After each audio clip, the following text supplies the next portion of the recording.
الحمد للہ رب العالمین والصلاة والسلام علی نبیہ الامین محمد صلی اللہ علیہ وعلی آلہ وصحابتہ اجمعین، اما بعد فاعوذ باللہ من الشیطان الرجیم، بسم اللہ الرحمن الرحیم۔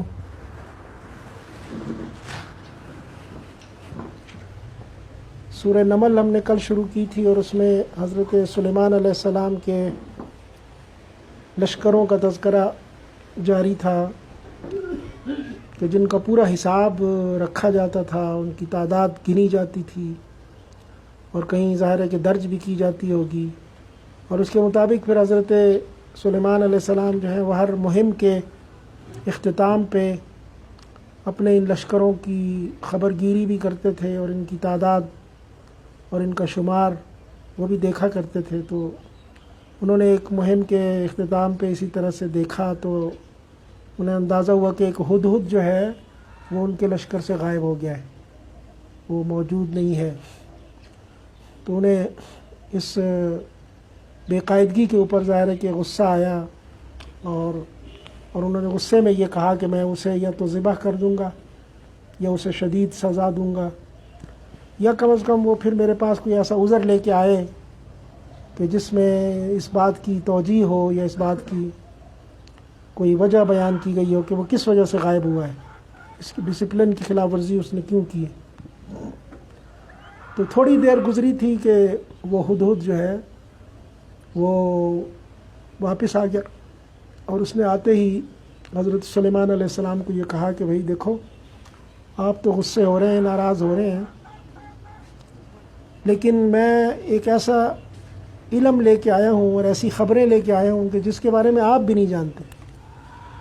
وہ بھی بڑا سمجھدار تھا کہ بھئی نبی کو کیسا جواب دینا ہے کہ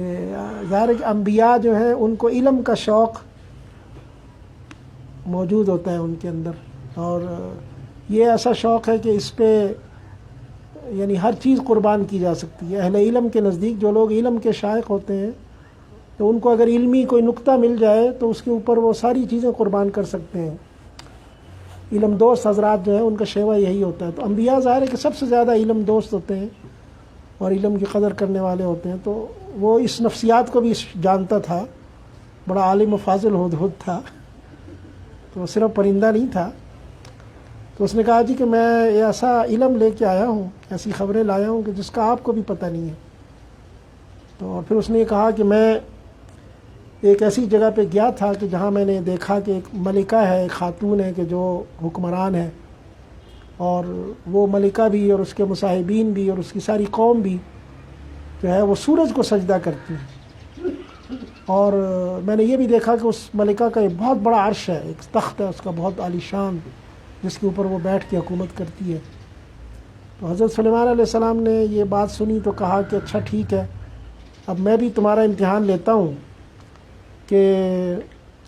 تم یہ جو کچھ دیکھ کے آئے ہو واقعی حقیقت میں تم نے دیکھا ہے یا ویسے کوئی بہانہ بازی کر رہے ہو کہ ایسے ہی کوئی واقعہ سنا کے مجھے میرے غصے کو جو ہے وہ تم ختم کرنے کی کوشش کر رہے ہو۔ اور ہدہد نے یہ تبصرہ بھی کیا کہ میں نے وجدتها وقومها يسجدون للشمس من دون الله وزين لهم الشيطان اعمالهم، یعنی پورا باخبر وہ پرندہ تھا۔ اس نے کہا کہ جی یہ اللہ کے علاوہ یہ سورج کو سجدہ کرتے ہیں، یعنی اللہ کو سجدہ نہیں کرتے بلکہ سورج کو سجدہ کر رہے ہیں، اور شیطان نے ان کے اعمال جو ہے ان کے سامنے بڑے مزین کر کے پیش کر دیے ہیں، اور ان کو اپنے اس شرک کے جھانسے میں اس نے پھنسا لیا ہے، اور ان کو اصل رستے سے اس نے بھٹکا دیا ہے، اور اب جو ہے وہ ان بیچاروں کو رہنمائی کوئی نہیں مل رہی، اور وہ اسی شرک کے اندر اس اندھیرے میں مبتلا ہے۔ اور پھر اس نے یہ بھی کہا کہ اللہ یسجدوا للہ الذی یخرج الخبا، یعنی مجھے حیرت ہے کہ یہ کیوں ایک ایسی یعنی اس الہ کو کیوں سجدہ نہیں کرتے کہ جو بیج کو پھاڑتا ہے اور پوشیدہ چیزوں کو بالکل نکالتا ہے، زمین کے اندر نمودار کرتا ہے، نمایاں کرتا ہے۔ ایک ایسا الہ جو ہے جس کو غیب کا علم ہے اور اس کے اندر یہ صلاحیت ہے، زمین و آسمان کی چھپی ہوئی چیزوں کے بارے میں اس کے پاس علم ہے، اس کو کیوں یہ سجدہ نہیں کرتے؟ یعنی اس پہ اس نے اپنا حیرت کا بھی اظہار کیا۔ اللہ لا الہ الا هو رب العرش العظیم، اور پھر اس نے اللہ رب العزت کی وحدانیت، اس کی توحید کا بھی ایک اعلان اس الفاظ میں کیا۔ تو حضرت سلیمان نے کہا کہ ٹھیک ہے، ہم دیکھتے ہیں کہ تم سچ بول رہے ہو کہ جھوٹے ہو، یہ میرا خط لے جاؤ اور یہ خط لے جا کے ان کے ہاں پھینک دو، وہاں ڈال دو، پھر میں دیکھتا ہوں کہ وہ کیا جواب دیتے ہیں۔ اگر انہوں نے واقعی جواب دیا تو میں سمجھوں گا کہ تمہاری بات بھی درست ہے اور واقعتاً ان کی بھی کوئی حکومت ہے اور وہ بھی کوئی سلطنت ہے۔ تو اس خط کو اس نے ہدہد جو ہے اس نے کہا کہ ٹھیک ہے میں لے جاتا ہوں، اور اس خط میں یہ لکھا گیا تھا کہ یہ یعنی انہ من سلیمان و انہ بسم اللہ الرحمن الرحیم۔ یہ ملکہ نے جب اس کو خط ملا تو اس نے اپنے دربار کے لوگوں کو بلوایا اور ان کو یہ کہا کہ انی القی الیہ کتاب کریم انہ من سلیمان و انہ بسم اللہ الرحمن الرحیم، کہ میرے پاس ایک بڑا ہی محترم اور بہت ہی پاکیزہ خط آیا ہے۔ یعنی ایسا لگتا ہے کہ جیسے اس خط کی ڈیزائننگ یا اس خط کا جو انداز تھا، اس کا جو لفافہ ہوگا یا اس کا جو بھی جس طریقے سے وہ خط رکھا گیا ہوگا یا جس طریقے سے لکھا گیا ہوگا، وہ اس زمانے میں وہ کوئی عام خط و کتابت کا انداز نہیں ہوگا، بلکہ وہ ایسا ہی ہوگا جو شاہانہ خط و کتابت کا انداز ہوتا ہے، جیسے ان کے ہاں جس طرح کا پیڈ ہوتا ہے، یعنی پریزیڈنٹ ہاؤس کا جو پیڈ ہے اور کسی عام ادارے کا پیڈ، اس کے اندر جو فرق ہوتا ہے، پرنٹنگ میں جو فرق ہوتا ہے، لفافے کے اندر جو فرق ہوتا ہے، تحریر کے اندر جو فرق ہوتا ہے، تو ساری چیزیں بتلاتی ہیں کہ یہ ایک بہت ہی مقدس اور محترم جگہ سے آیا۔ تو حضرت سلیمان بھی ایک عظیم الشان بادشاہ تھے، ظاہر ہے بہت بڑی سلطنت کے مالک تھے، تو انہوں نے اپنے ہی اس اسٹیٹس کے مطابق ہی خط کا انداز بھی بنایا ہوگا اور اس خط کو اسی طریقے سے بھیجا گیا ہوگا۔ اسی بنا پہ ملکہ نے یہ کہا نا کہ انہ من سلیمان یعنی انی القی الیہ کتاب کریم، یعنی بڑا معزز قسم کا خط ہے، ایسے کوئی معمولی خط نہیں ہے، میرے پاس آیا ہے، اور تم ذرا یہ بتاؤ کہ اب ہم کیا کریں۔ اس میں یہ لکھا ہے کہ اللہ تعالی علیہ واتونی مسلمین، کہ دیکھو سرکشی مت کرنا، یعنی میرے مقابلے پہ آ کے مت کھڑے ہونا، اور مطیع ہو جاؤ، بس فرما بردار بن جاؤ میرے۔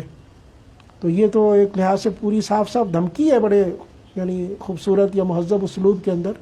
تو اس نے کہا کہ یا ایھا الملأ افتونی فی امری ما کنت قاطعۃ امرا حتی تشہدون قالوا نحن اولو قوۃ واولو بأس شدید والامر الیک فانظری ماذا تأمرین۔ درباریوں کا جو شیوا ہوتا ہے، اس نے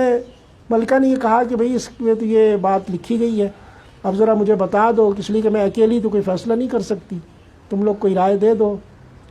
تو انہوں نے کہا جی کہ آپ کو تو پتہ ہے ہماری کتنی بڑی بادشاہت ہے، کتنی عظیم قوت ہے ہماری، کتنا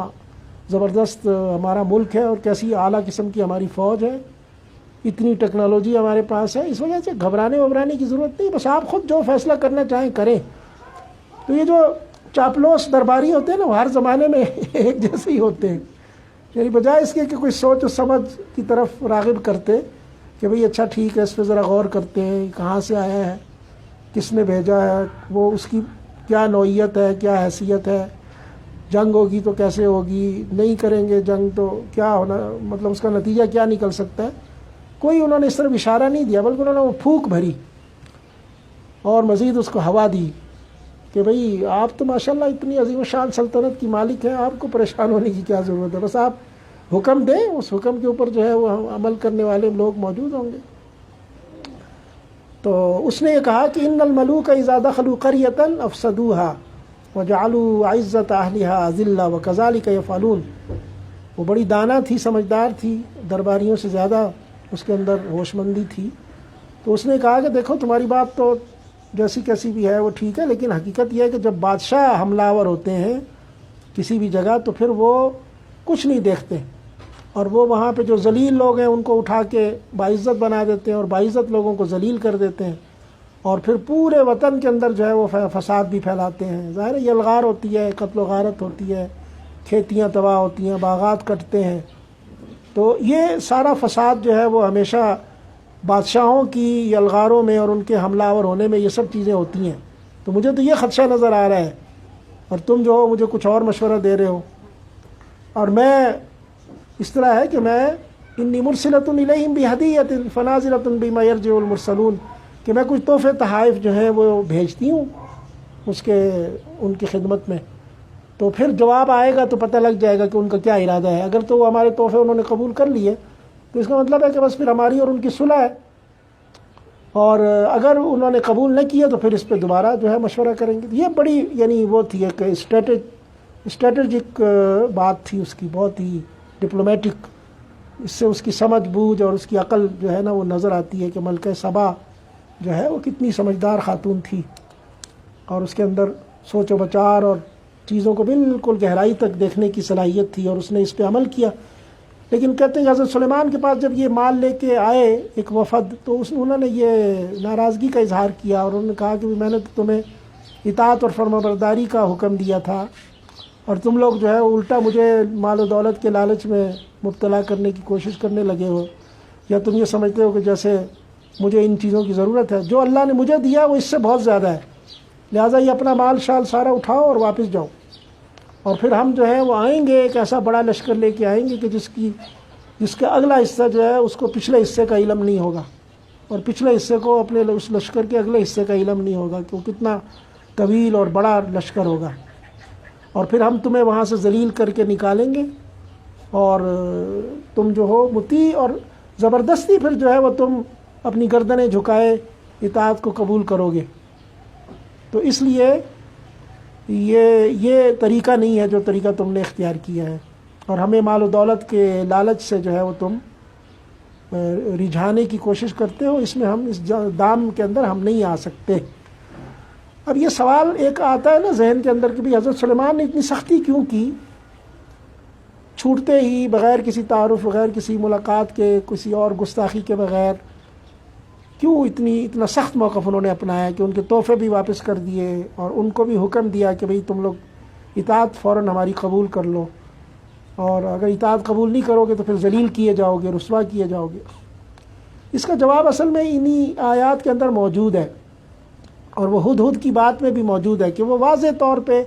شرک میں مبتلا قوم تھی. علی الاعلان جو ہے وہ سورج کو سجدہ کرتے تھے سب مل کے. تو اس کا مطلب یہ ہے کہ وہ ایک پوری معصیت کا ایک نظام تھا کہ جس کو وہ چلا رہے تھے اور اس کو تحفظ دے رہے تھے. ایک ریاست تھی پوری کہ جو شرک کے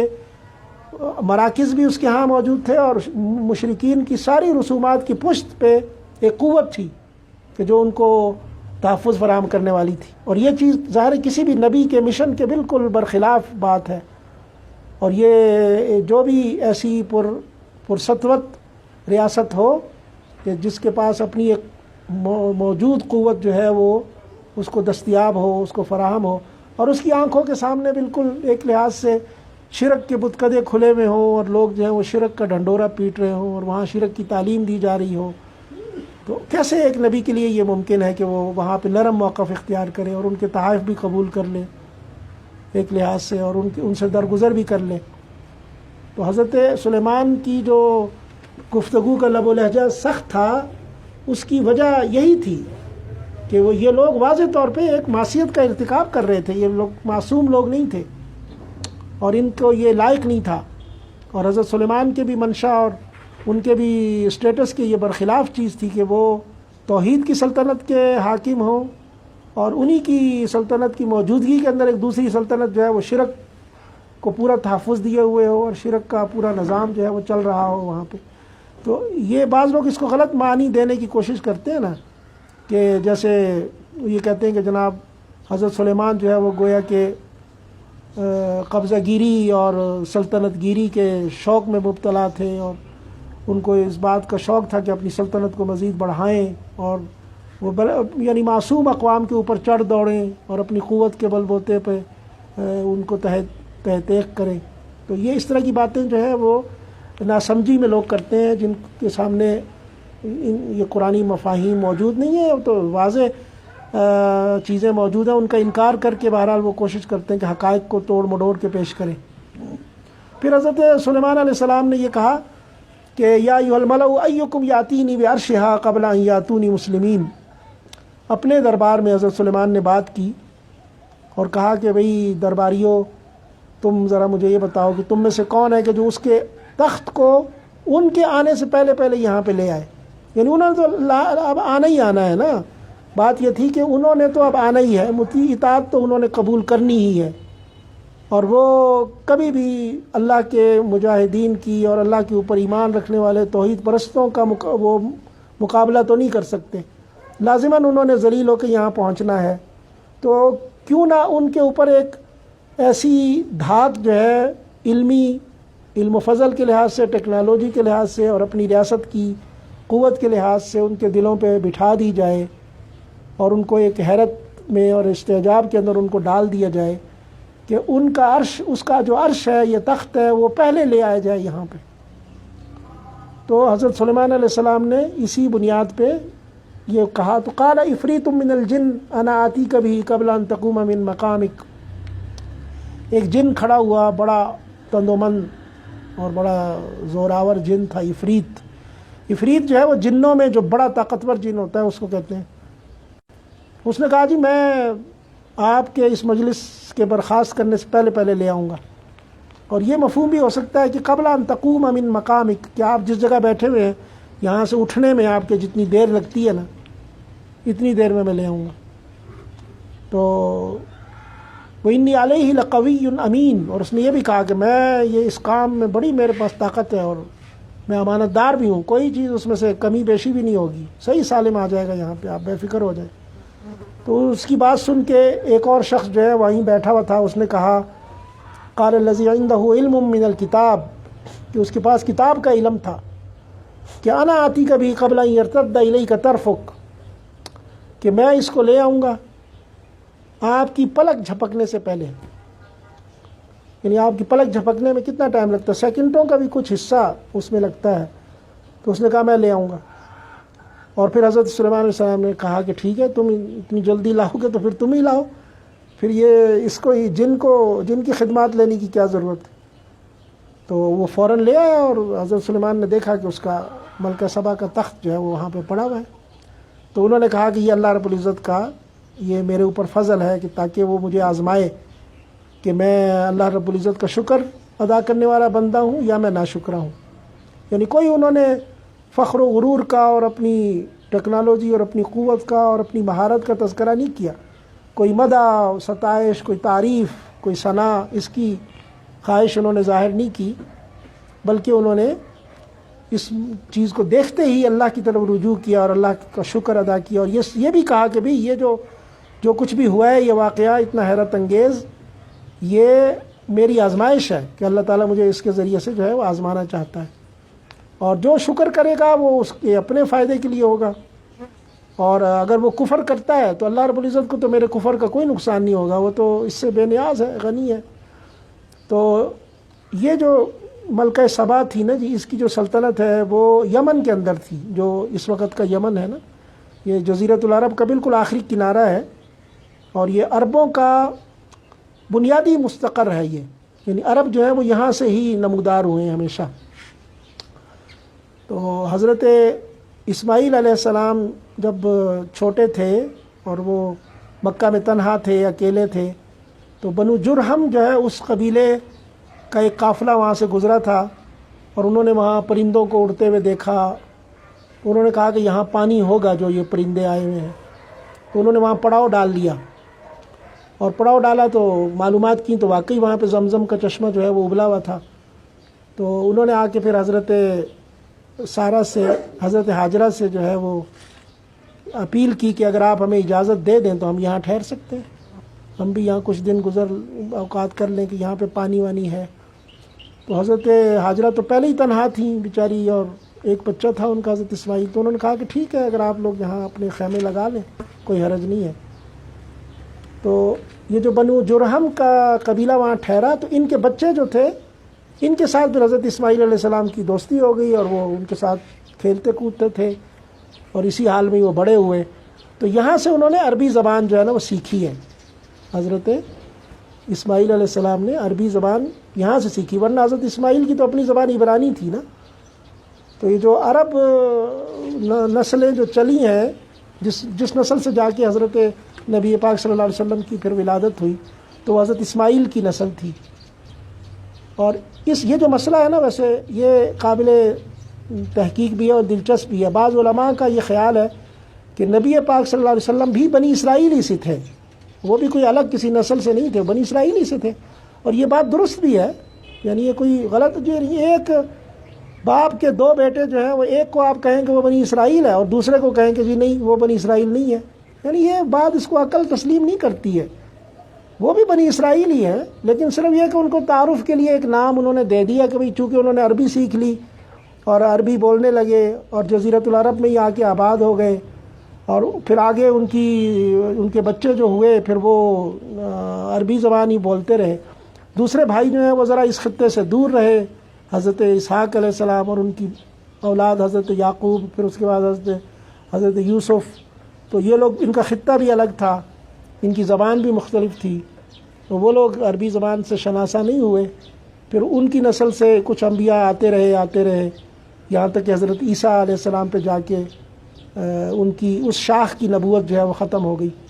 اور پھر حضرت اسماعیل علیہ السلام کی اولاد میں سے مسلسل لوگ پیدا ہوتے رہے یہاں تک کہ بالکل جا کے بنو عبد المطلب میں جو ہے وہ پھر نبی پاک صلی اللہ علیہ وسلم ایک نبی کے طور پہ آئے.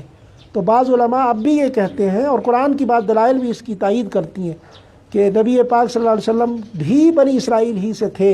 اور اس میں اس کے کہنے میں کوئی حرج نہیں ہے کہ وہ بنی اسرائیل ہی سے ہوں. تو یہ ویسے ہی ایک تاریخی اختلاف ہے، اور اس کے علاوہ اس میں کوئی ایسی مضبوط بنیاد ہمارے پاس جو ہے وہ نہیں ہے. بہرحال یہ میں بتا رہا تھا کہ یمن میں ملکہ سبا کا ملک تھا اور وہاں پہ اس کی حکمرانی تھی. یہ سبا یہ کہلاتا تھا، یہ علاقہ سارا. اور اس کا آگے تذکرہ آئے گا سورہ سبا کے اندر کہ یہ بہت ہی خوشحال اور بہت ہی آباد اور ترقی یافتہ علاقہ تھا، ایگریکلچر کے لحاظ سے بہترین تھا اس زمانے میں. اور اللہ تعالیٰ نے خود قرآن میں ان کی ایگریکلچر کی تعریف کی ہے، بتایا کہ کتنے عظیم الشان ان کے باغات تھے اور پانی کی تقسیم کا کتنا اچھا نظام تھا. اور وہاں ایک ڈیم جو ہے وہ سد معارب کے نام سے، جو یمن میں جنوبی یمن اور شمالی یمن یہ تو بعد میں تقسیم ہو گئے، تو ان کے اس زمانے میں تو ایک ہی تھا. تو وہاں اس زمانے میں انہوں نے یہ سد معارب ایک ڈیم بنایا تھا، اور اس ڈیم کی وجہ سے پھر یہ ساری آبادی نیچے ہوتی تھی، میلوں تک جو ہے وہ ان کی فصلیں تھیں اور باغات تھے. تو پھر بعد میں سورہ سبا میں آگے چل کے آ جائے گا کہ وہ بعد میں طوفان بارشوں کے نتیجے میں یہ ڈیم جو ہے وہ ٹوٹ گیا، اور ٹوٹنے سے پھر وہ زمین ساری کی ساری جو ہے ان کی کھیتیاں باغات سب کے سب تباہ و برباد ہو گئے. اور پھر اگر کوئی وہاں سے گزرتا تو وہ کبھی یہ سوچ بھی نہیں سکتا تھا کہ یہاں کبھی لہلاتے باغات ہوں گے اور کھیتیاں ہوں گی اور ایگریکلچر کا سسٹم ہوگا، یہاں پہ پانی چینلز ہوں گے، واٹر چینلز اور نہریں ہوں گی. کسی کو یعنی گمان بھی نہیں گزرتا تھا، اتنی بڑی تباہی وہاں پہ آئی. اور پھر وہاں پہ کانٹے اور کیکر اور خاردار جھاڑیاں اور اس طرح کی چیزیں جو ہے وہ اگ گئیں، اور زمین کے اوپر پتھر اور ریت اور اس طرح کی چیزیں جو ہیں وہ چھا گئیں. اور اب آ کے انہوں نے کوشش کی ہے کہ وہ سد معارب کو دوبارہ جو ہے وہ بنا دیں، تو وہ اس کو کوئی آدھا ڈیم بنا سکیں. آدھا ابھی بھی جو ہے وہ پڑا ہوا ہے، ویسے اتنا بڑا ڈیم تھا اس زمانے میں جو انہوں نے بنایا تھا، تو وہ اس کو دوبارہ یہ اس کا احیاء نہیں کر سکے ہیں اب تک. تو یہاں پہ اس کی سلطنت تھی، اور یہ کوئی مسافت، اور حضرت سلیمان جو ہے وہ فلسطین میں تھے، یعنی اردن کے علاقے میں تھے. تو ان کے درمیان جو فاصلہ ہے یہ کم از کم 1900 کلومیٹر، 1850 کلومیٹر کا فاصلہ بنتا ہے. اور اس میں یہ جو جنوبی سعودی عرب کا پورا ایریا ہے، اس سے گزر کے بحر احمر کے کنارے سے عسیر وغیرہ کی جو وادی ہے وہاں سے ہوتے ہوئے پھر یہ حجاز سے گزر کے پھر خیبر سے ہوتے ہوئے پھر کہیں جو ہے جا کے تبوک، اور پھر تبوک سے بھی آگے فلسطین کے علاقے میں جب داخل ہوتے تھے تو وہ علاقہ جو تھا وہ حضرت سلیمان علیہ السلام کا تھا. تو یہ 1800 کلومیٹر کا فاصلہ اس نے پلک جھپکتے میں ایک بھاری تخت جو ہے وہ اٹھا کے وہ لے آیا. اب وہ کس ٹیکنالوجی کے تحت لایا تھا یہ آج کی سائنس بھی جو ہے وہ نہیں بتا سکتی، اس لیے اس پہ کوئی ہم بات ہی نہیں کر سکتے کہ وہ کون سی ٹیکنالوجی تھی. البتہ قرآن میں یہ اللہ تعالیٰ نے کہا ہے کہ عندہ علم من الکتاب، کہ اس کے پاس کوئی کتاب کا علم تھا. اور وہ کتاب بھی کون سی کتاب تھی؟ اللہ کی منزل شدہ کتاب تھی یا کوئی اور کتاب تھی، یا کتاب سے مقصود جو ہے وہ یعنی اونلی ایجوکیشن یا نالج جسے کہتے ہیں وہ ہے، کیونکہ کتاب کا مفہوم یہ بھی لیا جا سکتا ہے نالج، یعنی اس کے پاس نالج تھا، کوئی ٹیکنالوجی تھی اس کے پاس. بہرحال اس چیز کو ابھی ہم نہیں سمجھ سکتے، اور یہ اللہ رب العزت ہی کو اس کا علم ہے، اور وہی آخرت میں ہم اگر اللہ میاں سے پوچھیں گے تو وہ بتا دے گا کہ یہ کیا طریقہ تھا۔ تو حضرت سلیمان علیہ السلام نے پھر یہ بھی کیا کہ اس کے عرش کے متعلق یہ حکم دیا کہ اس کو ذرا تبدیل کر دو، اس کا ناک نقشہ جو بھی اس کے اوپر زیب و زینت کے کام ہوئے تھے، انہوں نے کوشش کی کہ اس کو ایسا تبدیل کر دیں کہ یہ پتہ نہ لگ سکے اس کو کہ وہ یہ اسی کا ہے یا کسی اور کا ہے، تاکہ اس کو ذرا آزمائش میں ڈالیں۔ اس نے وہاں جب یہ دیکھا کہ بھئی عرش بھی غائب ہو گیا ہے اور پیغام بھی بڑا دھمکی آمیز آیا تھا، اور لگتا ہے کہ اس کی پشت پہ ایک بہت بڑی قوت ہے، اور خط کے جو اسلوب تھا وہ بھی ایسا عظیم الشان اور بڑا دبدبے والا تھا کہ اس میں آغاز ہی جو ہے وہ یہی ہے کہ انہ من سلیمان و انہ بسم اللہ الرحمن الرحیم، کہ یہ سلیمان کی طرف سے ہے، اور پھر آگے بسم اللہ الرحمن الرحیم جو ہے وہ لکھی گئی تھی، اور اس میں یہ کہا گیا تھا کہ بھئی تم مطیع اور فرما بردار ہو کے ہماری طرف آ جاؤ، ورنہ تمہارا انجام جو ہے وہ درست نہیں ہوگا۔ تو بہرحال اس نے غالباً یہ مشورہ وہاں کیا ہوگا اپنے درباریوں سے کہ بھئی اب بجائے اس کے کہ ہم ذلت کی موت مریں اور ہمارے اوپر لوگ آ کے غالب ہوں اور ہم مغلوب بنیں، تو بہتری یہی ہے کہ ہم خود جو ہے وہ اطاعت کے طریقے پہ چلتے ہوئے خود وہاں پہ حاضری لگا دیں۔ تو وہ خود آ گئی اپنے لشکر کے ساتھ مسافت طے کر کے۔ تو وہاں حضرت سلیمان کو بھی اس کا شاید علم بھی ہو گیا تھا کہ اس نے آنا ہی ہے، نبی تھے، اللہ تعالیٰ نے وحی کے ذریعے بھی چیزیں بتائی ہوں گی۔ تو انہوں نے یہ کیا کہ اس کی آمد کے لیے جو تیاریاں تھیں یا جو کچھ بھی وہ چاہ رہے تھے اپنے دربار کا نقشہ اس کے سامنے پیش کرنا، وہ انہوں نے اسلوب اختیار کیا سارا۔ اس میں ایک تو یہی تھا کہ اس کے عرش کی حیت اور ساخت انہوں نے تبدیل کرا دی، اور دوسرا جو ہے انہوں نے وہاں پہ کوئی ایسی تیاری کی کہ ایک فرش جو تھا اپنے دربار کا وہ ایسا کرسٹل سے بنوایا، ایک ایسے ٹرانسپیرنٹ کرسٹل سے کہ جس کو دیکھنے میں یہ گمان گزرتا تھا کہ یہ پانی کا حوض ہے اور پانی کا تالاب ہے، پانی کھڑا ہوا ہے، یعنی اس میں کچھ اس طرح سے ریفلیکشن ہوتی تھی۔ یہ بھی ایک ٹیکنیک ہی تھی نا جی، کہ ورنہ تو شیشے کی چیزیں تو اب بھی ہیں، لیکن ان سے یہ گمان نہیں ہوتا کہ یہ پانی ہے۔ یہ گمان تو ہوتا ہے کہ یہاں کچھ نہیں ہے، کوئی ٹکرا جائے تو ٹکرا سکتا ہے شیشے سے، لیکن یہ کہ یہ پانی ہو، اس طرح کی ٹیکنالوجی تو آج بھی نظر نہیں آتی کہیں۔ تو اس میں کوئی ایسی ویوز تھیں یا ایسا کچھ ریفلیکشن سسٹم تھا کہ روشنی کا انعکاس اس طرح سے ہوتا تھا کہ لگتا تھا کہ یہ پانی کھڑا ہوا ہے یہاں پہ، کوئی موجیں بھی ہلتی ہوئی نظر آتی ہوں گی۔ ایسا لگتا ہے کہ یہ بالکل وہ جو 3D ٹیکنالوجی ہے نا جو آج ہے، یہ اس طرح کی کوئی ٹیکنالوجی تھی، اور صرف یعنی ٹیکنالوجی نہیں تھی بلکہ شیشے کا فرش بھی تھا، اور اس کے اوپر ریفلیکشن جو ہے وہ غالباً اس طرح کی کوئی تھی۔ تو وہ جب آئی تو وہ داخل ہوئی تو اس نے سمجھا کہ یہ پانی ہے، تو اس نے اپنے پائنچے جو ہیں ویسے اوپر اٹھا لیے، وَكَشَفَتْ عَنْ سَاقَيْهَا، اس نے اپنی دونوں پنڈلیاں جو ہیں وہ ننگی کر لیں، برہنہ کر لیں، اور پھر وہ گزرنے لگی۔ تو حضرت سلیمان نے کہا کہ بھائی یہ کوئی پانی وانی نہیں ہے، یہ تو بالکل ٹرانسپیرنٹ کرسٹل کا فرش ہے۔ تو بیچاری بڑی شرمندہ ہوئی اور کہنے لگی کہ انی ظلمت نفسی واسلمت مع سلیمان للہ رب العالمین، کہ میں نے اپنے اوپر بڑا ظلم کیا کہ میں اب تک اس ہدایت سے دور رہی، اور اب میں حضرت سلیمان کے ساتھ اللہ رب العزت کے اوپر ایمان لاتی ہوں اور اللہ کی توحید کا اقرار کرتی ہوں۔ یہاں پہ یہ واقعہ جو ہے حضرت سلیمان علیہ السلام کا یہ ختم ہو جاتا ہے اس صورت کے اندر۔ باقی تو یار لوگوں نے تاریخ میں اور تفسیر میں ماشاءاللہ بڑی داستانیں لکھی ہیں کہ حضرت سلیمان نے بعد میں ملکہ سبا سے شادی کر لی تھی، اور انہوں نے یہ سارا انتظام اپنی شادی کے لیے کیا تھا کہ وہ دیکھنا چاہتے تھے کہ وہ کتنی حسین ہے، اور اس کی جلد جو ہے وہ کتنی خوبصورت ہے۔ تو وہ اسی لیے انہوں نے ایسا انتظام کیا کہ اس نے اپنی پنڈلیاں جو ہیں وہ نمایاں کر دیں تاکہ وہ دیکھ سکیں۔ پھر جب وہ مطمئن ہو گئے تو پھر ان کی جو ہے وہ آپس میں شادی ہو گئی۔ اسی طرح انہوں نے حضرت یوسف اور زلیخا کی بھی شادی کروائی۔ تو اور مزے کی بات یہ ہے کہ علماء ہمارے آج کل نکاح پڑھاتے ہیں، بڑے بڑے علماء ہیں ماشاءاللہ، اپنے اپنے مقام پہ مشائخ الحدیث ہیں، شیخ التفسیر ہیں، نکاح پڑھاتے ہیں تو اس میں دعا کرتے ہیں کہ اللہ اس جوڑے کے اندر بھی اسی طرح کی قربت پیدا فرما جیسی تو نے یوسف اور زلیخا میں کی تھی جیسی تو نے آدم و حوا میں محبت پیدا کی، اور جیسی محمد صلی اللہ علیہ وسلم اور عائشہ میں کی، اسی طرح سے جو ہے وہ یوسف و زلیخا کا بھی نام لیتے ہیں۔ یعنی حیرت ہے کہ اس درجہ باعلم ہونے کے باوجود بھی اس درجے کی جہالت بھی جو ہے ان کے ساتھ ساتھ چل رہی ہوتی ہے. کبھی میرے خیال کسی نے کوئی تحقیق کر کے سوچا بھی نہیں ہے، یا کبھی سورہ یوسف کی تفسیر ہی شاید کسی نے صحیح طرح سے نہیں پڑھی ہے، یا غور ہی نہیں کیا کہ بھئی کیا یہ نبی حضرت یوسف جیسے انسان کے لائق تھا یہ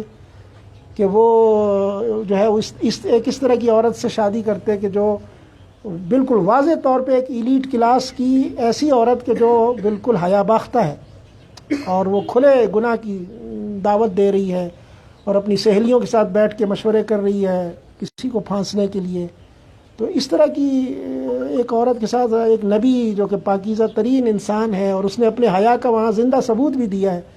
وہ کیسے اس کے ساتھ جو ہے وہ نکاح کر سکتا ہے؟ یا اللہ رب العزت کیسے اس بات کی اجازت، جواز ہونا یا عدم جواز ہونا یہ مسئلہ نہیں ہے، مسئلہ تو ہے اخلاقی معیار کا، ایک نبی کے اسٹیٹس کا. اس کے مناسبت سے اللہ رب العزت کبھی بھی شاید اس بات کو لائق شان نہیں سمجھتے کہ حضرت یوسف کے ساتھ ان کا نکاح ہو. یہاں بھی اسی طرح کی داستانیں جو ہیں انہوں نے بنائی ہوئی ہیں اور بہت ساری. اس کے بعد جو ہے نا کچھ انبیاء کا اسی طرح سے تذکرہ کیا، حضرت لوط علیہ السلام کا، حضرت صالح علیہ السلام کا، اور اپنے اللہ رب العزت نے اپنی توحید کی کچھ جو نشانیاں ہیں ان کا تذکرہ کیا ہے. جس طرح سے کل جو ہم نے آیات پڑھی تھی ان میں بھی اسی طرح کی باتیں تھیں، جس میں بھی زمین کے اندر حسین و شاداب خوبصورت باغات کا اللہ نے تذکرہ کیا، پھلواری کا تذکرہ کیا ہے کہ یہ ساری چیزیں اگر آپ دیکھیں تو یہ اللہ کے علاوہ کون ہے کہ جو ان کو اگاتا ہے، ان کو نمودار کرتا ہے زمین سے، جبکہ زمین بالکل مر چکی ہوتی ہے. پھر اللہ رب العزت آسمان سے پانی اتار کے اس زمین کو بالکل زندہ کر دیتا ہے. تو یہ چیزیں اس میں آئی ہیں. پھر اسی اسلوب کے اوپر جو ہے نا یہ سورہ نمل یہ ختم ہو جاتی ہے. البتہ اس میں ایک فضا کا تذکرہ ہے، یعنی فضا کا تذکرہ کا مطلب یہ ہے کہ وَيَوْمَ يُنْفَخُ فِي الصُّورِ فَفَزِعَ مَنْ فِي السَّمَاوَاتِ وَمَنْ فِي الْأَرْضِ إِلَّا مَنْ شَاءَ اللَّهُ. یہ پیچھے ایک سورت کے اندر یہ بات گزری تھی، آگے بھی آئے گی، سورہ زمر میں بھی آئے گی کہ فضا جو ہے نا، فضا کہتے ہیں گھبراہٹ کو. تو یہ فضا کا جو عالم ہے یہ 3 مرتبہ ہوگا، 3 مرتبہ. اور اس میں قرآن میں 3 سوروں کا بھی تذکرہ ہے. ایک سور جو ہے وہ سورہ اسرافیل ہے کہ جس کے نتیجے میں قیامت واقع ہوگی، یہی ہے فضا. یعنی سورہ فضا جو ہے وہ یہی ہے کہ جو قیامت کو لانے کے لیے ایک گھبراہٹ پیدا ہوگی، جس میں پہاڑ جو ہے وہ روئی کے گالوں کی طرح اڑیں گے اور زمین جو ہے وہ بالکل الٹ پلٹ ہو جائے گی اور بالکل نظام دنیا تلپٹ ہو جائے گا بالکل، جس کا تذکرہ سورہ انبیاء کے اندر بھی جو ہے نا وہ تھوڑا سا آیا ہے. تو یہ فضا جو ہے یہ ایک قیامت کا ہے. پھر ایک دوسری فضا جو ہے وہ فضا بعث ہے، سور بعث یا نفخہ بعث ہے کہ جس میں ایک دوبارہ سور پھونکی جائے گی اور پھر اس کے نتیجے میں لوگ جو ہے اس طرح سے کھڑے ہو جائیں گے، سب کے سب زندہ نمودار ہوں گے قبروں سے، قبریں سب کی سب پھٹ جائیں گی، کھل جائیں گی. اور ایک تیسری سور جو ہے وہ پھر حشر و نشر کے لیے ہوگی. تو تمام لوگ اس سور کو سنتے ہی وہ دوڑ پڑیں گے اور جا کے حشر کے میدان میں جو بھی اللہ نے وہاں انتظام کیا ہوگا اس میں جا کے وہاں اللہ کے حضور حساب و کتاب کے انتظار میں کھڑے ہو جائیں گے. تو مطلب یہ جو اسرافیل کی سور ہے یہ ایک مرتبہ نہیں ہے، یہ مطلب ذہن میں رہنا چاہیے. اور یہاں پہ بھی اللہ رب العزت نے کہا ہے کہ وَتَرَى الْجِبَالَ تَحْسَبُهَا جَامِدَةً وَهِيَ تَمُرُّ مَرَّ السِّحَابِ صُنْعَ اللَّهِ الَّذِي أَتْقَنَ كُلَّ شَيْءٍ. کہ ان پہاڑوں کو تم اس دن دیکھو گے کہ یہ سمجھ رہے ہو تم کہ یہ جمے ہوئے ہیں اور یہ بالکل ٹھہرے ہوئے ہیں، تو یہ بالکل بادلوں کی طرح سے پھریں گے فضا کے اندر. اس طرح کی کیفیت جو ہے نا اللہ تعالیٰ پیدا کر دے گا. اس کے بعد جو سورہ قصص ہے اس میں چونکہ قصص کا ایک لفظ آیا ہے، حضرت موسیٰ علیہ السلام نے وقص علیہ القصص، حضرت موسیٰ علیہ السلام نے اپنا قصہ جو ہے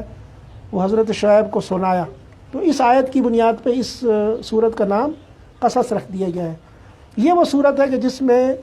حضرت موسیٰ علیہ السلام کا واقعہ اللہ تعالیٰ نے بالکل ترتیب سے بیان کیا آخر تک. ورنہ باقی صورتوں میں آپ نے حضرت موسیٰ کے واقعے کو دیکھا ہوگا کہ وہ اچانک کسی ایک واقعے کے کسی ایک سین سے شروع ہو جاتا ہے، یعنی کہانی کے کسی ایک منظر سے وہ واقعہ اللہ تعالیٰ نے شروع کر دیا ہے. لیکن یہاں پہ اللہ تعالیٰ نے بالکل آغاز سے، کہ جب حضرت موسیٰ علیہ السلام کی ولادت ہوئی وہیں سے اس کو جو ہے وہ شروع کیا ہے. اور اس سے پہلے اپنا ایک پلان بھی بتایا اللہ تعالیٰ نے. وہ یہ بتایا کہ فرعون جو ہے اس نے زمین کے اندر سرکشی اختیار کر لی تھی، تو ہم نے اس سرکشی کے مقابلے میں کچھ لوگوں کو کھڑا کرنا تھا. اللہ رب العزت کا ارادہ یہ تھا کہ وہ اس سرکشی کے مقابلے میں کچھ دوسرے گروہ کو جو ہے وہ کھڑا کرے، ان کے مقابلے میں لے کے آئے. تو اللہ تعالیٰ نے اپنے اس پلان کے مطابق کہ کچھ ضعیف اور کمزور اور زمین کے اندر دبا دیے جانے والے لوگوں کو اللہ رب العزت جو ہے وہ طاقت اور سطوت عطا کرے. تو اپنے اس نقطہ نگاہ سے یہ اس پروگرام کے تحت اللہ تعالیٰ نے حضرت موسیٰ علیہ السلام کی ولادت جو ہے وہ فرمائی. اور پھر یہاں سے ڈائریکٹ جو ہے حضرت موسیٰ علیہ السلام کی ولادت کا تذکرہ اللہ تعالیٰ نے فرما دیا ہے. اور یہ بتایا کہ وَأَوْحَيْنَا إِلَىٰ أُمِّ مُوسَىٰ أَنْ أَرْضِعِيهِ فَإِذَا، یہ وہ زمانہ ہے نا کہ جب فرعون قتل اولاد کر رہا ہے. بنی اسرائیل کے ہاں جو بھی بچہ پیدا ہوتا ہے اس کو وہ قتل کر رہا ہے اپنے کچھ مشاورین کے مشورے کے نتیجے میں، یا جادوگروں کی یا جو کاہن تھے ان کی پیشن گوئیوں کے نتیجے میں، کہ بنی اسرائیل کا کوئی بچہ چونکہ آپ کی بادشاہت کے خاتمے کا باعث بنے گا. اب وہ کیسے پتہ لگے کہ کون جو ہے وہ بچہ فرعون کی بادشاہت کے خاتمے کا باعث بنے گا؟ اس کا آسان حل اس نے یہی سوچا کہ بھئی بس پھر بنی اسرائیل کو تو ویسے ہی وہ ظلم و ستم کا شکار تو کیے ہوئے تھے، تو ان کا چلو ایک کام یہ بھی اس کے ساتھ شروع کر دیں. اور وہ یہ تھا کہ بنی اسرائیل کے ہاں جتنے بھی نر بچے پیدا ہوتے تھے اس کو فوجی جا کے جو ہے وہ بالکل وہ شیرخواری کی عمر میں ہی اس کو قتل کر دیا کرتے، ماؤں کے سامنے ہی قتل کر دیتے، گود کے اندر ہی قتل کر دیتے تھے. تو کئی ہزار بچے کئی سال تک جو ہے وہ فرعون نے قتل کیے ہیں. تو اس ماحول میں کہ جب کوئی بنی اسرائیل میں کوئی بچہ زندہ رہ ہی نہیں سکتا اور اس کے زندہ رہنے کے کوئی امکانات ہی نہیں، اللہ تعالیٰ نے اپنی قدرت کی نشانی جو ہے اس کا تذکرہ کیا ہے کہ بھئی ہم حضرت موسیٰ علیہ السلام کی والدہ کو اللہ نے فرمایا کہ ہم نے اس کو وحی کی. یہ وحی جو ہے اس کا یہ مطلب نہیں ہے کہ حضرت موسیٰ کی والدہ جو ہے وہ بھی کوئی پیغمبر تھیں اور وہ بھی کوئی نبیہ تھیں، ایسا نہیں ہے. بلکہ اللہ کی وحی جو ہے وہ ایسے ہی ہے کہ جیسے کل آپ نے وَأَوْحَىٰ رَبُّكَ إِلَى النَّحْلِ کہ ہم نے شہد کی مکھی کے اوپر وحی کی. وحی کا مطلب ہے کہ ایک پلان اور ایک پروگرام جو ہے وہ کسی کے سینے میں القاء کر دینا یا اس کو اس کے دماغ میں فیڈ کر دینا، یہ وحی ہے. وحی عربی میں کہتے ہیں الاشارۃ الخفیہ، کہ جو مخفی اشارہ ہو اس کو وحی کہتے ہیں. تو چونکہ وحی کسی اور آدمی کو پتہ نہیں لگتا جس کے اوپر نازل ہو رہی ہوتی ہے، نبی کے اوپر تو ساتھ والے کو بھی نہیں اندازہ ہوتا. تو اس سے یہ اندازہ کہا گیا ہے کہ یہ مخفی اشارہ ہوتا ہے کوئی. تو یہ بھی کوئی مخفی اشارہ تھا جو اللہ نے حضرت موسیٰ کی والدہ کے دل میں ڈال دیا کہ تمہیں جب تم اپنی ولادت سے فارغ ہو جاؤ تو دودھ پلاؤ، اپنی بچے کو دودھ پلاؤ، کوئی ڈرنے کی ضرورت نہیں ہے. لیکن جب تم ڈرو، خوف لاحق ہو کہ کوئی آ جائے گا اور اس کو قتل کرے گا، تو پھر اس شکل میں تم اس کو ایک صندوق میں ڈال دینا اور صندوق کو دریا کے اندر ڈال دینا، باقی کام میرا ہے، اس میں پریشان ہونے کی ضرورت نہیں. تو یہ تو دل کا خیال تھا نا جی، ایک ماں ہے تو وہ ماں کیسے صبر کر سکتی. تو کہتے ہیں کہ حضرت موسیٰ کی والدہ کے اوپر ایک ایسا دن آ گیا کہ جب ان کو یہ خدشہ پیدا ہوا کہ اب یہ بچے گا نہیں اور اس کو لوگ آ کے مار ڈالیں گے، تو پھر انہوں نے یہی کیا اور اس کو جو ہے اس میں ڈال دیا. اور اللہ تعالیٰ نے تو یہ ان سے اشارتاً یہ بات کہی تھی کہ اِنَّا رَادُّوهُ إِلَيْكَ کہ وَجَاعِلُوهُ مِنَ الْمُرْسَلِينَ کہ ہم اس کو دوبارہ تمہارے پاس لوٹا دیں گے اور اس کو رسول بنا دیں گے. لیکن وہ چونکہ ایک القاء تھا دل کے اندر، وہ کوئی ایسا روبرو بالمشافہ گفتگو تو نہیں تھی جیسے حضرت موسیٰ سے اللہ تعالیٰ نے کلام کیا تھا کہ آدمی کا دل اسی وقت جم جائے. یہ خیال ہے نا، میرے دل میں بھی یہ خیال آ سکتا ہے، لیکن دوسری طرف سے شکوک و شبہات اور ماحول کے خطرات وہ سب بھی پریشانی کا باعث بنے رہتے ہیں. تو حضرت موسیٰ کی والدہ کا بھی محسوس ہوتا ہے کہ اسی طرح کی کیفیت تھی. تو انہوں نے جب یہ خطرہ محسوس کیا تو انہوں نے اس کو جو ہے وہ اس میں صندوق میں رکھا اور وہ ڈال دیا، اور ان کی بہن کو یہ کہا کہ ذرا جاؤ اس صندوق کے ساتھ ساتھ چلتی جاؤ، دیکھو کہ یہ کہاں جا رہا ہے۔ وہ اتفاق سے فرعون کے محل کے قریب سے جو دریائے نیل گزرتا تھا، یا اس زمانے میں ہو سکتا ہے کہ سمندر کے کنارے پہ محل اس نے بنایا ہو اپنا، تو وہاں پہ جب وہ پہنچا تو کہتے ہیں کہ فرعون جو ہے وہ اپنی بیگم کے ساتھ وہاں چہل قدمی کر رہا تھا۔ اس نے دیکھا کہ یہ کوئی صندوق آ رہا ہے، تو اس نے اپنے لوگوں سے کہا، انہوں نے صندوق نکال لیا۔ جب دیکھا تو اس کے اندر ایک بچہ تھا، تو فرعون نے ایک دفعہ تو اس کو مارنے کی کوشش کی، کیونکہ اس کا گمان یہی تھا کہ یہ ضرور کسی ایسے خاندان کا ہوگا جس کو قتل کا خدشہ ہوگا، اور یہ بنی اسرائیل کے ہی ہو سکتے ہیں۔ تو پھر اس کی اہلیہ جو تھیں انہوں نے کہا کہ نہ، اس کو نہ مارے، اور اس کو ہم جو ہے وہ اپنا بیٹا بنا لیں گے، یا ہم اس کو اپنے پاس رکھیں گے، اس سے کوئی نہ کوئی ہمیں فائدہ ملے گا۔ اور اس کے بعد جب حضرت موسیٰ کی جو بہن تھیں، انہوں نے جب آ کے یہ خبر دی کہ یہ تو فرعون کے دربار میں چلا گیا ہے، تو حضرت موسیٰ علیہ السلام کی جو والدہ تھیں وہ ایک دم سے سخت پریشان ہو گئی۔ وَأَصْبَحَ فُؤَادُ أُمِّ مُوسَىٰ فَارِغًا إِنْ كَادَتْ لَتُبْدِي بِهِ لَوْلَا رَبَطْنَا عَلَىٰ قَلْبِهَا لِتَكُونَ مِنَ الْمُؤْمِنِينَ۔ اللہ فرماتے ہیں کہ حضرت موسیٰ کی والدہ کا دل جو ہے وہ پھٹا جا رہا تھا، اور اگر ہم اس کے دل کو تسلی نہ دیتے تو وہ چیخ و پکار اور واویلا مچا لیتی، اور اس کے نتیجے میں یہ بات یقینی ہو جاتی کہ یہ بنی اسرائیل کا بچہ ہے، اور اس کے قتل کا پھر یعنی اس سے بچنے کا کوئی امکان جو ہے وہ باقی نہ رہتا۔ تو اللہ تعالیٰ فرماتے ہیں کہ ہم نے اس کے دل کو مضبوط کیا، اس کو ڈھارس دی اور اس کو حوصلہ دیا، اور وہ خاموش رہیں۔ اور پھر ان کی بہن نے جو ہے وہ آ کے جب یہ بات بتا دی، تو پھر انہوں نے، اس کی بہن، ایسا معلوم ہوتا ہے کہ وہ روزانہ جاتی تھی اور وہاں کوشش کرتی تھی کہ بھائی کی خبر لے کہ آج کس حال میں، کیونکہ خدشہ تو تھا نا کہ آج مار دیں کل مار دیں۔ تو ایک دن وہ آئی اور اس نے آ کے یہ بتایا کہ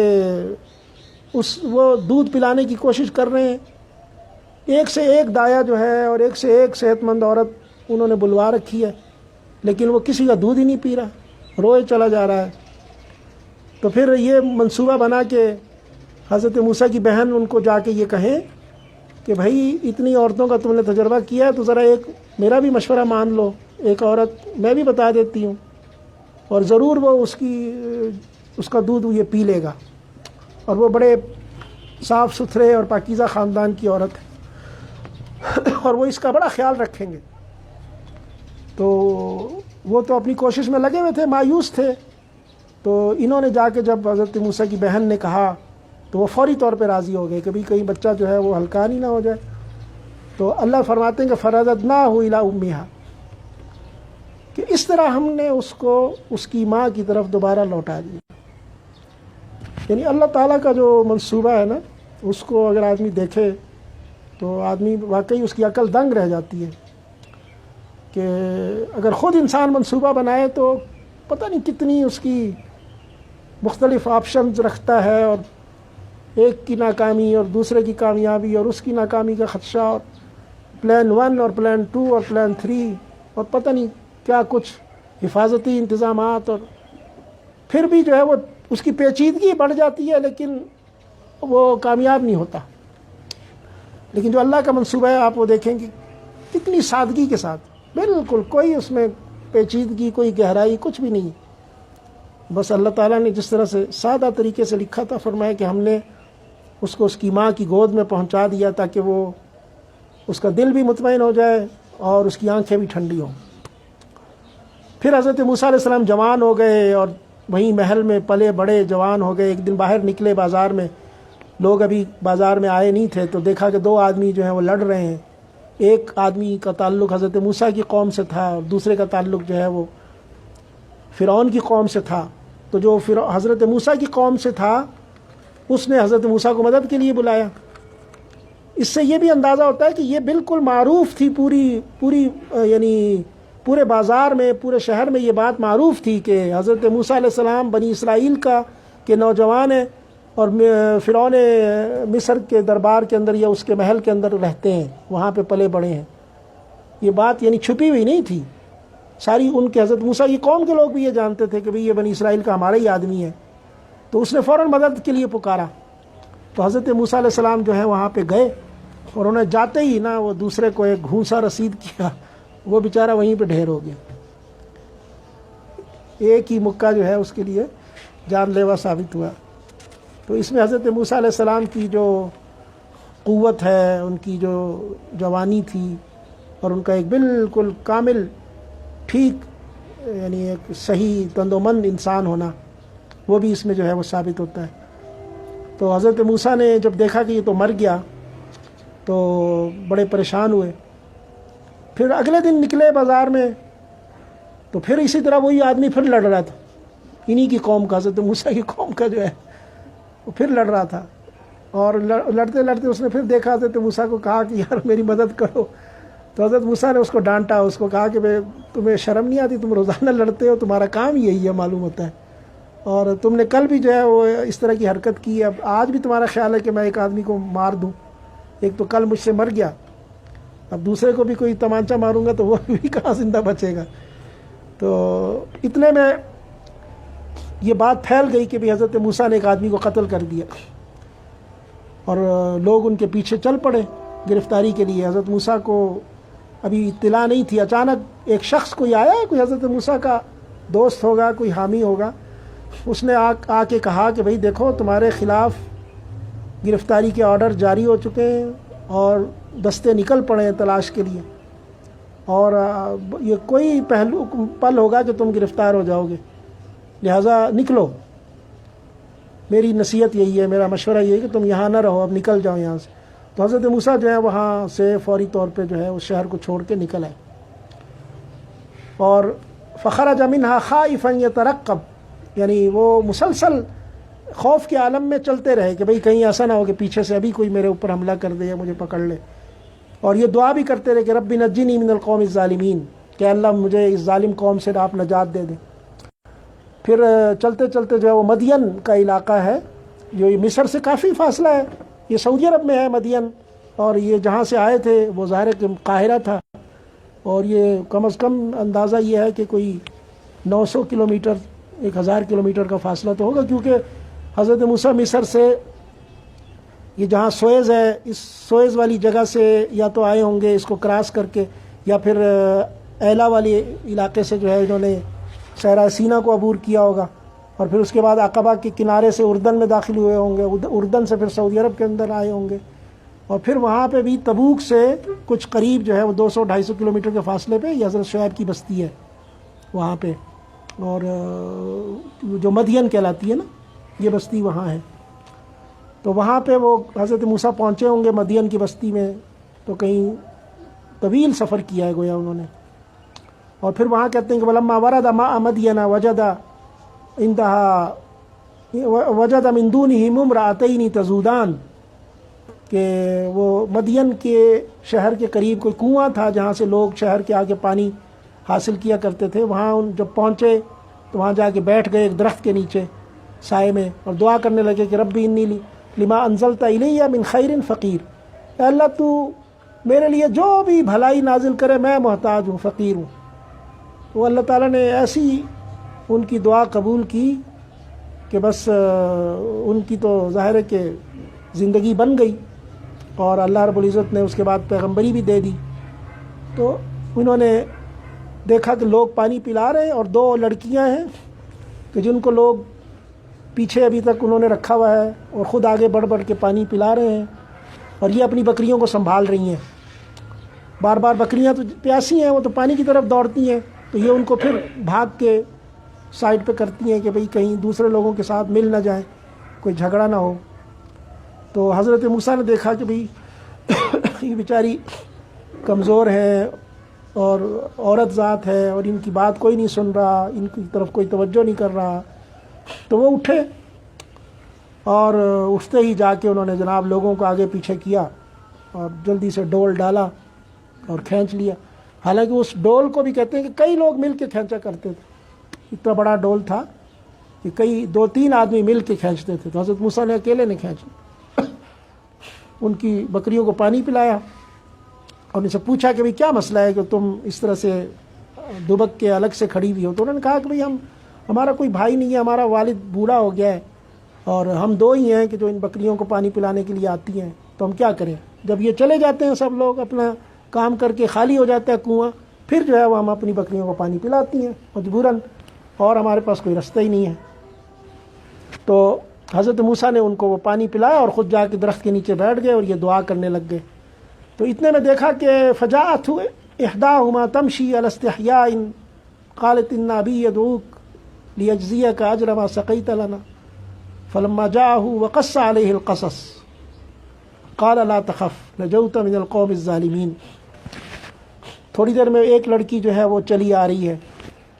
اور بڑی حیا کے ساتھ اور بہت عزت اور وقار کے ساتھ چلتی ہوئی آ رہی ہے، یعنی اس کی چال سے یا باڈی لینگویج سے یہ پتہ لگ رہا ہے کہ وہ انتہائی حیادار خاندان سے تعلق رکھتی ہے اور خود حیا کا پیکر ہے۔ اور اس نے آ کے حضرت موسیٰ سے یہ کہا کہ میرے والد صاحب آپ کو بلا رہے تاکہ آپ نے جو ہماری خدمت کی ہے اس کی مزدوری آپ کو دے دیں، یعنی ظاہر ہے آپ نے اتنا بڑا کام کیا، جہاں یہ جو تین چار لوگ مل کے جو ڈول کھینچتے تھے تو آج آپ نے اکیلے نے کھینچا اور ہماری بکریوں کو پانی پلایا۔ تو حضرت موسیٰ علیہ السلام جو ہے انہوں نے کہا، وہ تو پہلے سے ظاہر ہے متلاشی تھے کہ کوئی خیر مجھے ملے، تو اللہ نے دعا قبول کر لی تھی ان کی۔ تو وہ چلے گئے، ان کے ساتھ ساتھ پیچھے چلے گئے، اور پھر وہاں گھر میں گئے تو انہوں نے جا کے اپنا سارا قصہ سنایا۔ اور حضرت شعیب جو تھے انہوں نے، یا شیخ مدین ہے، یہ میں بتاتا ہوں آپ کو، ایک مسئلہ اور بھی ہے اس میں، کہ ان کے جو والد تھے لڑکیوں کے، انہوں نے قصہ سن کے ان کو کہا کہ بس اب تمہیں ڈرنے کی کوئی ضرورت نہیں، اب تم اس حدود سے نکل آئے ہو، ظالموں کے علاقے سے تم اب نکل آئے ہو، یہاں مطلب فرعون مصر کا کوئی اختیار یہاں پہ نہیں چلتا، اس زمین پہ جہاں کہ تم ہو، اس لیے ابھی تمہیں ڈرنے کی ضرورت نہیں ہے۔ تو یہ بات ہو گئی تو ایک لڑکی جو ہے وہ آئی اپنے والد کے پاس اور آ کے کہنے لگی کہ ابا جان، کہ اگر آپ کسی کو مزدور رکھیں تو ایسے ہی شخص کو رکھنا چاہیے کہ جو صحت مند بھی ہو، مضبوط بھی ہو، اور وہ باحیا بھی ہو، یعنی ایماندار بھی ہو، خائن نہ ہو۔ تو یہ اس سے بہتر تو کوئی اور نہیں ہمیں نظر آتا۔ اس میں مفسرین نے یہ لکھا ہے کہ بھئی اس خاتون کو یہ کیسے پتہ لگا کہ یہ حضرت موسیٰ جو ہے، یہ نوجوان لڑکا، یہ خائن نہیں ہے، یہ امانت دار ہے، باغیرت ہے اور قوی ہے۔ قوی ہونے کا تو انہیں علم ہو گیا تھا کہ وہ ڈول انہوں نے کھینچا تھا، لیکن ان کے حیادار اور بالکل ذی وقار ہونے کا علم اس لڑکی کو کیسے ہوا؟ تو اس کے متعلق روایات ہیں بنی اسرائیل کے ذخائر کے اندر، اور احادیث میں بھی آ گئی ہیں، اور وہ درست بھی معلوم ہوتی ہیں کہ حضرت موسیٰ علیہ السلام نے اس لڑکی سے یہ کہا کہ بھئی تم میرے پیچھے پیچھے چلو، میرے آگے مت چلو۔ حالانکہ حضرت موسیٰ کو رستے کا پتہ بھی نہیں تھا، لیکن انہوں نے لڑکی کو پیچھے رکھا اور کہا کہ مجھے رستہ بتاتی جاؤ کہ کس طرف جانا ہے۔ تو حضرت موسیٰ کے اس عمل سے اس لڑکی کو یہ اندازہ ہوا کہ یہ بہت ہی ایک باحیا انسان ہے، کہ جو کسی عورت کی طرف دیکھنا بھی نہیں چاہتا، مجبوری میں بھی نہیں دیکھنا چاہتا۔ اس سے انہوں نے یہ اندازہ لگایا کہ اگر گھر کی رکھوالی، گھر کے کام کاج کے لیے اگر کوئی مزدور رکھا جائے جس کی کہ انہیں ضرورت تھی، اس لیے کہ وہ بیچاری لڑکیاں خود یہ کام کیا کرتی تھیں، تو اس طرح کا ہونا چاہیے۔ تو انہوں نے اپنے والد کو مشورہ دیا، تو ان کے والد نے بھی اس مشورے کو پسند کیا، اور انہوں نے کہا کہ ٹھیک ہے، پھر میں اس سے بات کرتا ہوں، اگر یہ راضی ہوگا تو اس کو رکھ سکتے۔ تو پھر انہوں نے ان سے کہا کہ موسیٰ، میرا یہ ارادہ ہے کہ میں اپنی بیٹیوں میں سے کسی ایک کا نکاح کر دوں تمہارے ساتھ، اور شرط میری یہ ہے کہ پھر تمہیں 8 سال جو ہے وہ یہاں میرے گھر میں کام کاج کرنا ہوگا، اور اگر تم 10 پورے کر لو گے تو یہ تمہاری طرف سے نفل ہوگا، میرا مطالبہ نہیں ہے، میرا مطالبہ جو ہے وہ 8 سال کا ہی ہے۔ تو حضرت موسیٰ علیہ السلام نے کہا کہ ٹھیک ہے، اور پھر اندازہ یہی ہے کہ حضرت موسیٰ علیہ السلام کو انہوں نے نکاح پہلے کر دیا، اس لیے کہ ایک اجنبی کو جوان لڑکیوں کے گھر میں اس طرح سے رکھنا، تو اتنے سمجھدار بزرگ اور اتنے باحیا خاندان کے حوالے سے تو یہ تصور نہیں ہو سکتا کہ وہ اس طرح کا کوئی فیصلہ کرے کہ بغیر نکاح کے ہی انہوں نے رکھا ہو۔ تو یہی ہے کہ انہوں نے نکاح کر دیا، اور انہوں نے کہا بھی کہ میں ارید ان انکحک، یعنی میں یہ چاہتا ہوں کہ ایک کا نکاح کر دوں تمہارے ساتھ۔ تو حضرت موسیٰ علیہ السلام کے ساتھ انہوں نے نکاح کر دیا، اور پھر اس کے بعد حضرت موسیٰ وہاں پہ کوئی 8 سال یا 10 سال، مفسرین یہی کہتے ہیں کہ حضرت موسیٰ کے متعلق ہمیں یہی غالب گمان یہی ہے کہ حضرت موسیٰ نے 10 سال ہی پورے کیے ہوں گے کہ جس کی خواہش ان بزرگوں نے پیش کی تھی، اور اتنے تو بے مروت حضرت موسیٰ نہیں ہوں گے کہ وہ 8 سال پورے ہوتے ہی جو ہے وہاں سے چل پڑے ہوں، تو انہوں نے 10 سال پورے کیے ہوں گے۔ تو یہ جو بزرگ ہیں ان کے متعلق یہ غلط فہمی ہے کہ یہ حضرت شعیب علیہ السلام تھے۔ اتفاق سے حضرت شعیب علیہ السلام کی بستی بھی یہی تھی جس بستی میں حضرت موسیٰ علیہ السلام آئے تھے، لیکن حضرت شعیب کا زمانہ یہ نہیں ہے۔ حضرت شعیب علیہ السلام کا زمانہ جو ہے وہ بہت بعد کا ہے، لہٰذا یہ بزرگ جو ہیں ان کے متعلق یہ شبہ لوگوں کو اس وجہ سے پیدا ہوا کہ وَإِلَىٰ مَدْيَنَ أَخَاهُمْ شُعَيْبًا، قرآن میں اللہ تعالیٰ نے فرمایا کہ ہم نے مدین شہر کی طرف انہی کے باشندے حضرت شعیب کو بھیجا نبی بنا کے، اور یہاں پہ بھی ہے کہ وَلَمَّا وَرَدَ مَاءَ مَدْيَنَ، کہ حضرت موسیٰ علیہ السلام بھی مدین ہی آئے تھے، تو لوگوں کو یہ شبہ ہو گیا کہ یہ حضرت شعیب علیہ السلام کی بستی تھی، تو یہ حضرت شعیب ہی تھے۔ یعنی حیرت ہے کہ علامہ اقبال نے بھی ایک شعر میں یہ کہا ہے کہ اگر کوئی شعیب آئے میسر، اگر کوئی شعیب آئے میسر، شبانی سے کلیمی 2 قدم ہے، کہ پھر آپ چرواہے ہوں اور چرواہے سے اگر آپ کو کوئی شعیب میسر آ جائے، شعیب جیسا استاد، اس جیسا پیر کامل اگر آپ کو زندگی میں مل جائے تو پھر آپ کی قسمت جو ہے وہ دنوں میں بدل جائے گی۔ اگر آپ بکریاں چرانے والے ایک بالکل عام گڈریے کی طرح کے ہیں تو ہو سکتا ہے آپ کو پیغمبری مل جائے، جیسے حضرت موسیٰ یہاں سے گئے تو پیغمبری مل گئی بالکل رستے ہی میں، ابھی گھر بھی نہیں پہنچے تھے کہ رستے میں ہی پیغمبری مل گئی۔ تو بہرحال یہ جو کل ہم بات کر رہے تھے نا سسرال کے حوالے سے، اگرچہ ہمارے ہاں ہندوستانی معاشرے میں تو یہ معیوب ہے، یعنی گھر داماد ہونا، لیکن یہ ہے کہ یہ کوئی ایسی بری چیز نہیں ہے۔ حضرت موسیٰ علیہ السلام جو ہے وہ 10 سال تک اپنے سسرال میں رہے اور انہوں نے جو وعدہ کیا تھا اس کو پورا کیا، تو اس میں کوئی برائی نہیں ہے کہ آج بھی اگر کسی کا نکاح اس طرح کی کسی شرط پہ ہو جائے کہ وہ اس خاندان کے لیے کچھ کام کرے گا، کوئی ان کی ڈیوٹی انجام دے گا، تو میرا خیال ہے کوئی اس میں برائی نہیں ہے، اور اس کو اپنے آپ کو خوش قسمت سمجھنا چاہیے کہ جس کو اپنے گھر کے علاوہ ایک اور گھر بھی مل جائے۔ تو یہ حضرت موسیٰ نے تو اس کے اوپر عمل کیا ہے باقاعدہ۔ تو اللہ فرماتے ہیں کہ جب انہوں نے اپنی مدت پوری کر لی، اس سے بھی ہمیں یہ اندازہ ہوتا ہے کہ اللہ تعالیٰ نے بھی یہ جو بات کہی ہے کہ فلما قضا موسیٰ الاجل وسار باہلہ آنس من جانب الطور نارا، کہ اپنی اہلیہ کو لے کے اپنی مدت پوری کرنے کے بعد، تو پوری مدت کا مطلب یہی ہے کہ جو تمنا حضرت انہوں نے کی تھی، یعنی ان کے والد نے، لڑکی کے والد نے جو تمنا کی تھی شیخ مدین نے، اس کو پورا کیا حضرت موسیٰ علیہ السلام نے، تو وہ 10 سال ہی تھے۔ پھر اس میں وہ حضرت موسیٰ علیہ السلام کو نبوت ملنے کا واقعہ ہے سارا کہ